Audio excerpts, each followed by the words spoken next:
Queridos irmãos, a primeira leitura nos coloca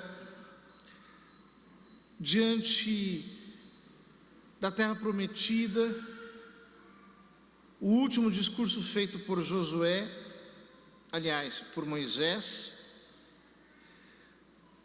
antes de que morresse e que o povo então fosse introduzido na terra prometida por Josué. Ele diz: vê, que hoje eu te proponho a vida e a felicidade, a morte e a desgraça. São dois caminhos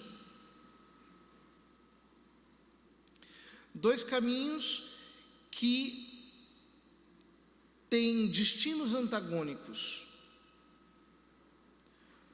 Um é o caminho do céu, é o caminho da bem-aventurança eterna, para a qual todos nós fomos criados. Outro é o caminho do inferno, da morte, da desgraça completa, que não foi preparado para nós. Jesus diz em Mateus capítulo 25, que o inferno foi criado para o diabo e para os seus anjos. Porém, diz Moisés: se obedecerdes aos preceitos do Senhor teu Deus, que hoje te ordeno, amando ao Senhor teu Deus, seguindo os seus caminhos, guardando os seus mandamentos, suas leis e seus decretos, viverás e te multiplicarás, e o Senhor teu Deus te abençoará na terra em que vais entrar para possuí-la. É muito interessante nós percebermos a pedagogia da lei de Deus no Velho Testamento. Nós todos somos, por natureza, propensos ao mal. A nossa natureza foi corrompida pelo pecado original. E, portanto, nós não descobrimos com facilidade o que nós devemos fazer. Há muitas situações em que nós ficamos perdidos, em que nós não entendemos exatamente o que por nós mesmos nós deveríamos fazer. Para que existe a lei de Deus? Como diz São Paulo aos Gálatas, a lei é o nosso pedagogo. A lei é o nosso pedagogo. A lei nos conduziu, de alguma maneira, a um certo aprendizado. Então, por exemplo, quando nós somos crianças, nós não sabemos exatamente aquilo que é proibido, aquilo que é bom, aquilo que é mal. Mas nós fazemos algo porque os nossos pais nos mandam. Então eles dizem: faça isso, e nós temos que fazer. Com o passar do tempo, nós entendemos que aquilo que nos foi mandado é bom. Mas quando aquilo nos foi mandado, possivelmente nós o entendemos como algo ruim, como uma restrição à nossa liberdade. Ou seja, a lei de Deus é uma pedagogia para nós que somos ignorantes. Uma pedagogia que nos ensina, através da docilidade, o que é o bem. Todos nós, quando estudamos o catecismo, estudamos os 10 mandamentos. E a igreja faz assim até os dias de hoje, ensina os 10 mandamentos, justamente porque nós precisamos aprender a docilidade da obediência à lei de Deus. E vagarosamente nós vamos percebendo o quanto a lei de Deus é boa. Não é fácil ser virtuoso. A virtude só se incorpora à nossa personalidade depois de longos anos de exercício. Até lá, nós precisamos muitas vezes contrariar a nossa vontade natural.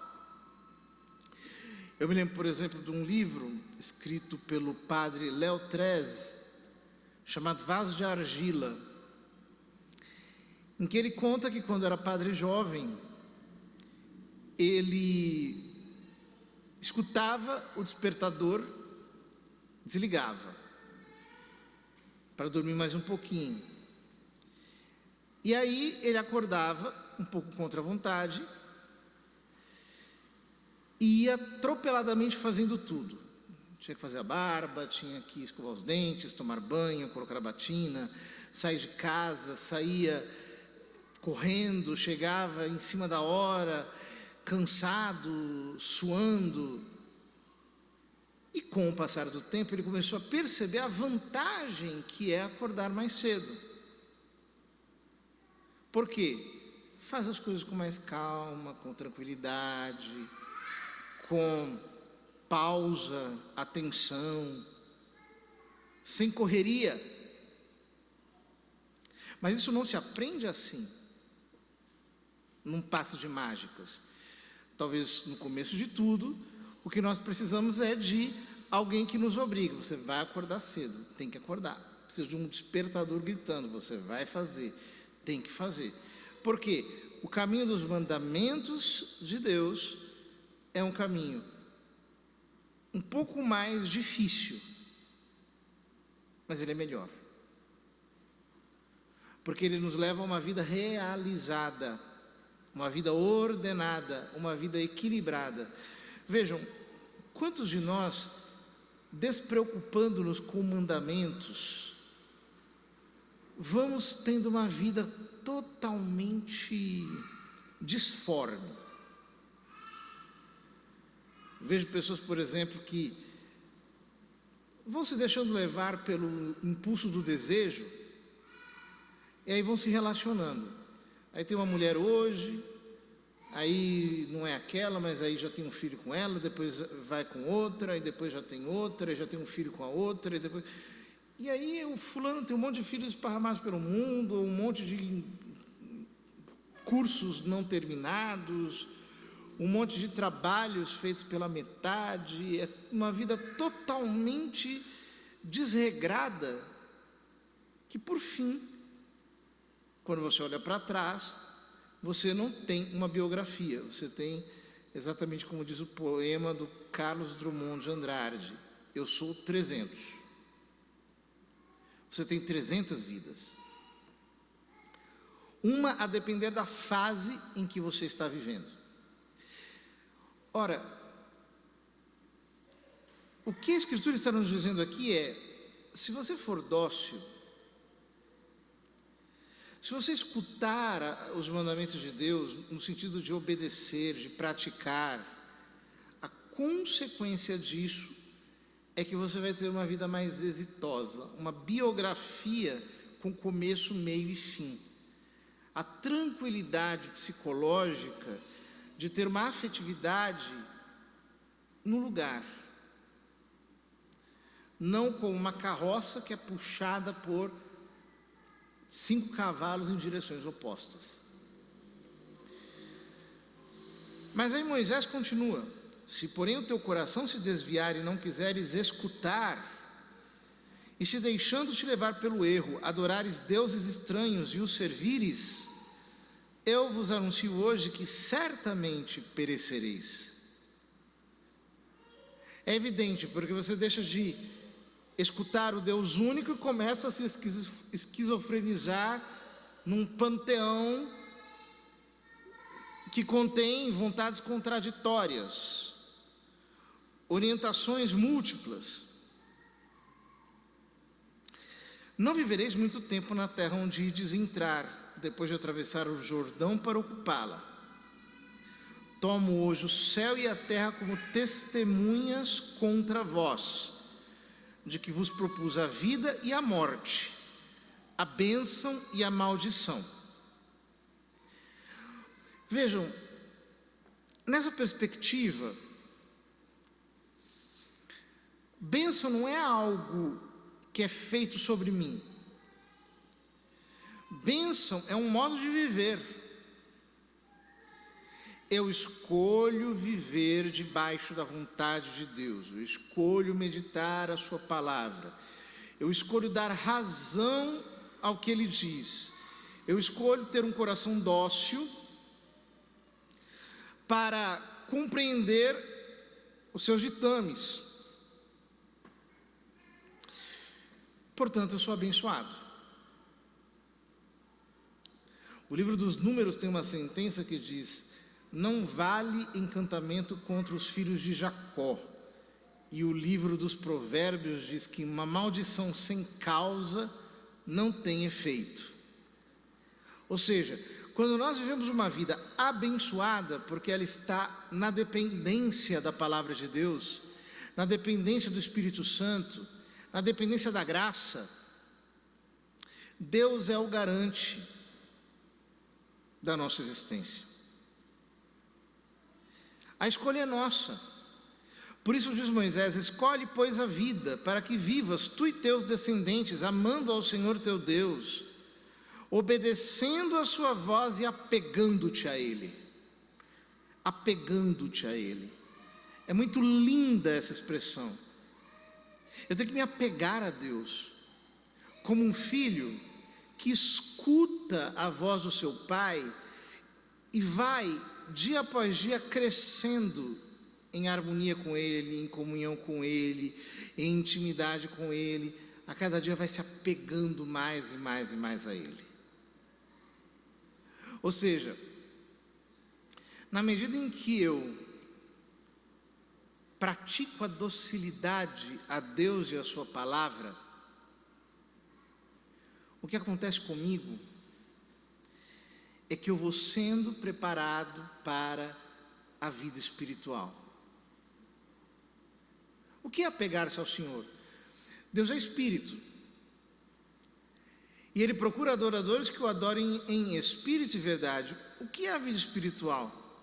É apegar-se a Deus, ou seja, cada vez mais estar na sutileza do Espírito, na posição alta de quem realmente se impregnou do ser dele. Ora, quando a minha inteligência começa a ser dócil à vontade de Deus expressa na sua lei,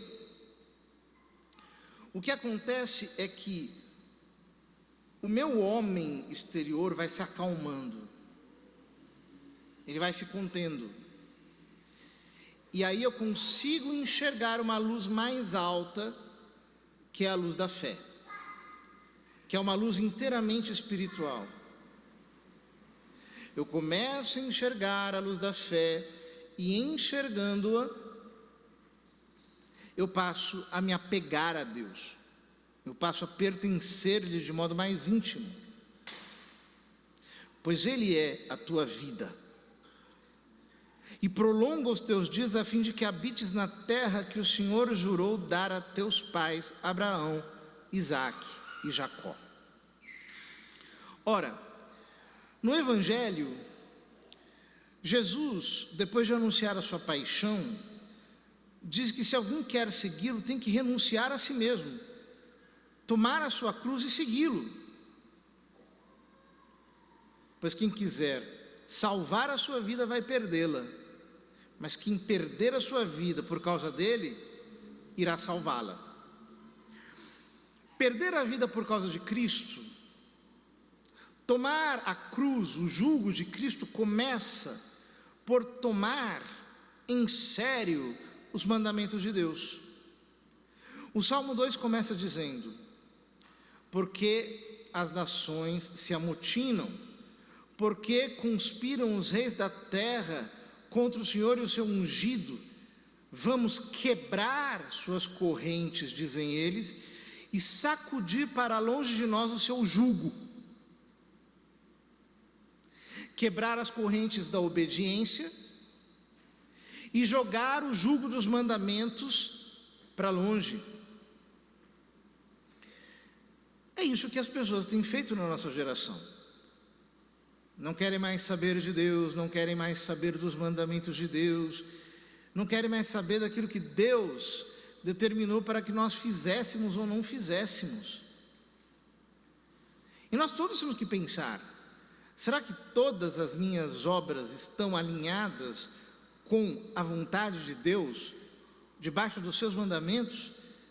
Porque não adianta eu fazer um sacrifício de quaresma, por exemplo, eu ficar 40 dias da quaresma sem comer chocolate, mas ocupar a minha língua com a maledicência, ou o meu coração no julgamento temerário,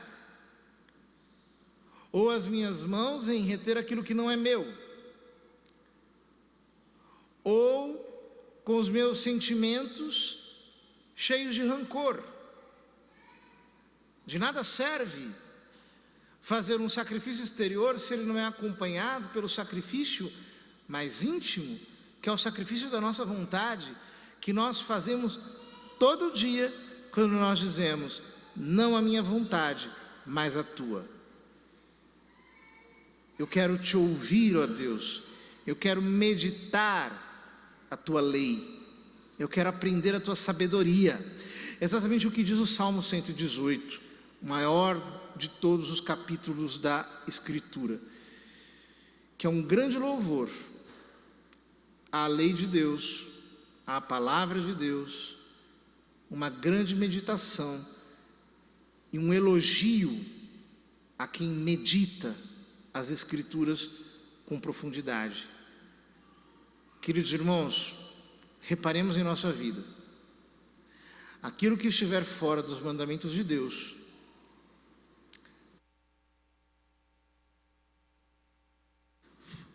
tem que cair fora. Aquilo que não estiver em obediência a Deus, por mais que nos agrade, precisa ser sacrificado, pois é apenas com o sacrifício mais íntimo que temos, que é o sacrifício da nossa vontade, que nós realizamos mediante a obediência, que de fato nós estamos apresentando a Deus a nossa vida e fazendo dele a vida nossa. Peçamos ao Senhor a coragem de romper com tudo aquilo que não lhe agrada e uma santa intransigência. Se algo não agrada a Deus, que nós não toleremos em nossa vida, mas que saibamos ter a precisão de cortar pela raiz, para que assim possamos fluir dentro da sua vontade e crescermos na vida espiritual.